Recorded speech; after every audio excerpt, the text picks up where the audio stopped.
घर की औरत। कहते हैं ना, घर दीवारों से नहीं, उसके अंदर रहने वाले लोगों से बनता है। लेकिन क्या हो जब घर के लोग ऐसे हो।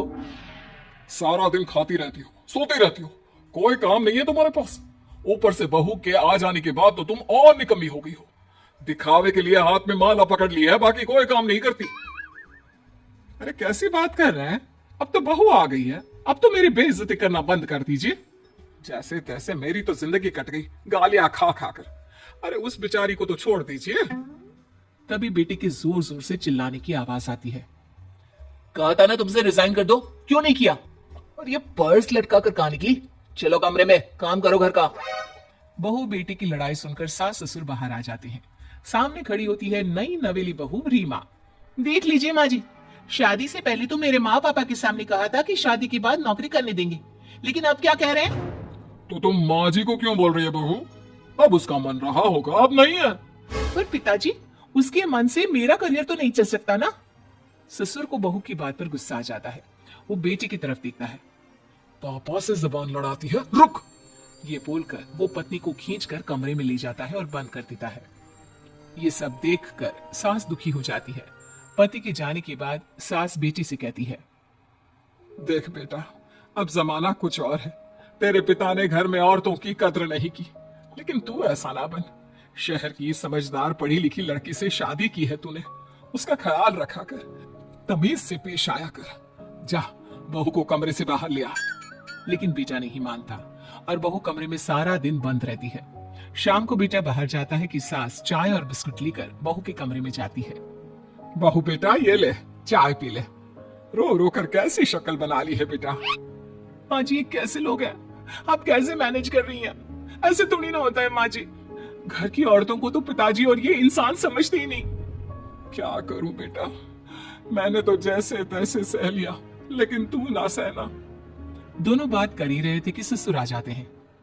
अच्छा, तो अब बहू को भड़का रही हो? बहुत दिन हो गए मार खाए, अब क्या बहू के सामने खाओगे? जाओ यहां से, और जरूरत नहीं है ज्यादा इस लड़की को सर पर चढ़ाने की, समझी? बहू को ससुर की बात पर गुस्सा आ जाता है, लेकिन वो कुछ नहीं कहती। आए दिन बहू देखती है कि कैसे उसकी सास और उसके साथ उसका ससुर और पति गंदा व्यवहार करते हैं। फिर एक दिन, ये क्या बनाया है? खाना बनाना नहीं आता क्या?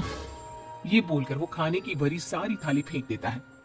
अरे बेटा कोई बात नहीं, शांत हो जा, मैं अभी बाहर से कुछ मंगवा देता हूँ। हाँ पापा, ऑर्डर करिए। ऐसे खाने से तो पेट भरने से रहा। वैसे खाना तुमको बनाना आता नहीं और बाहर जाकर नौकरी करना चाहती हो। अरे तुम जैसे को तो पूछते भी नहीं है बाहर। बहू को पति की बात पर गुस्सा आता है, तभी सास बोल पड़ती है। तेरे से ज्यादा पढ़ी लिखी है, वो तो तूने इसे कहा था कि तू नौकरी करने देगा तो तुझसे शादी कर ली, वरना ना ही करवाते इसके माँ बाप तुझसे शादी इसकी। और कमाती भी ये तेरे जितना ही है बेटा। बहू हैरान रह जाती है कि जो सास खुद के लिए एक बार भी खड़ी नहीं हुई, वो उसके लिए बेटे को भी भला बुरा सुना रही है। उसकी नजर में सास की इज्जत और बढ़ जाती है। वो सास को देखकर ये सब सोच ही रही थी कि उसके कान में एक जोर से चांटे की आवाज आती है। किसको किसको मार पड़ी? वो देख ही रही होती है कि उसकी नजर जमीन पर बैठी सास पर पड़ती है। अभी तो धीरे से मारा, फिर जुबान खोली ना तो ऐसा मारूंगा कि कान के पर्दे फट जाएंगे। सास रो रही थी। बेटा और पति वहां से चले जाते हैं। पिताजी, अच्छा किया माँ को जोर का चांटा लगाकर। आगे से जबान खोलने से पहले 4 बार सोचेंगी। बड़ी आई। दोनों हंसते हुए वहां से निकल जाते हैं। बहू सास को उठाती है और पानी देती है। मैंने ये दिन रोज देखे हैं बहू, लेकिन तू नहीं सहना। तू अपना जीवन अपने अनुसार जीना। शादी के वक्त मैंने तेरी माँ से बात करने की कोशिश की थी, उन्हें बताया था, लेकिन वो नहीं मानी। बहू सास को पकड़कर रोने लगती है। वो इसलिए नहीं मानी क्योंकि वो मेरी सगी माँ नहीं है। माँ जी, जिस तरह से आप मेरे लिए खड़ी हुई है ना, मेरी माँ भी नहीं हुई। बेटा मैं तेरा भला चाहती हूँ, तू नौकरी इस घर में रहकर तो नहीं कर पाएगी। एक काम कर, इस घर से चली जा, पैसे कमा और खुश रह। माँ जी, हो सकता है कल तक मैं आपके इस फैसले को मान जाती, लेकिन आज नहीं। माँ जी, आप यहाँ इस नर्क को झेले और मैं आपको छोड़कर चली जाऊं? नहीं, कभी नहीं। अगले रोज, सुनिए, वो क्या है ना, मुझे कुछ कपड़े और गहनों की जरूरत है। तो जरा पैसे दीजिए ना। अब आप घर के मर्द हो तो पैसे तो आपसे ही मांगूंगे ना। बुरा तो नहीं लग रहा ना आपको? नहीं नहीं, बुरा क्यों लगेगा। ये लो कार्ड, कर लेना शॉपिंग। अगले रोज बिजली का बिल आया है 10,000 का, भर दीजिएगा। इतना बिल कैसे आ गया? बेटा वो क्या है ना, सारा दिन बहू घर में रहती है तो कमरे में एसी और टीवी चलता रहता है। अब कम से कम बाहर जाए तो 4 पैसे कमा कर लाए। लेकिन हम लोगों को थोड़ी ना औरत की कमाई खानी है, वो तो मर्द ही करता है ना। पति पर्स देखता है और फिर हाँ माँ ठीक बोल रही हो। खैर चलता हूँ, ऑफिस का वक्त हो गया है। पति ऑफिस से पिता को फोन करता है। पापा घर के खर्चे तो बढ़ते ही जा रहे हैं, ऊपर से महंगाई आप देख रहे हैं। मैं सोच रहा हूँ क्यों ना मीना को नौकरी के लिए हाँ कर दूं, 4 पैसे ही लाएगी ना घर में। वो तो तू ठीक बोल रहा है, लेकिन ये औरत की जात, कल को 4 पैसे कमाने लगे तो ये नहीं कि सर पर चढ़कर नाचे। हाँ पिताजी बात तो सही है, वो तो आप है जो माँ को मुट्ठी में रखा है, वरना मेरी वाली तो। खैर सोचते हैं इस बारे में। शाम को पूरा परिवार साथ बैठा होता है।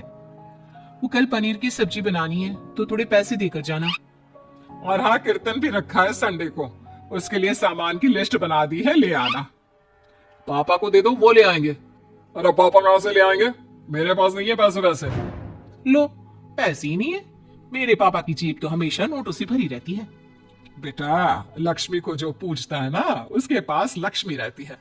जो घर की औरतों को मारे पीटे, वो भला कैसे लक्ष्मी का लाभ ले सकता है।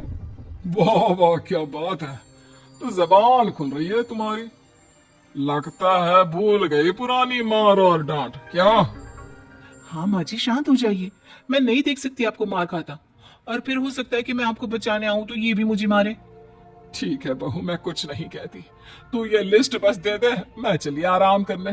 फिर अगले रोज, सुनिए जी वो मायके जाना है, वो क्या है ना शादी के बाद से गई नहीं, तो ट्रेन की टिकट बुक करवा देना। तो मैं भी तो साथ जाऊंगा ना तुम्हारे। तो ठीक है फिर फ्लाइट की ही टिकट करवा दीजिए। वो क्या है ना अच्छा थोड़ी ना लगता है, आप पहली बार मेरे साथ जा रहे हो और हम ट्रेन से चले, ठीक है ना। पति ऑफिस जाता है जहाँ उसका दोस्त कहता है, अरे क्या हो गया यार, परेशान सा दिख रहा है। तेरी तो नई नई शादी हुई है, भाभी परेशान कर रही है क्या? अरे नहीं यार, तू तो जानता है थोड़ी सी कमाई में घर चलाना मुश्किल हो रहा है। तू कैसे मैनेज करता है यार?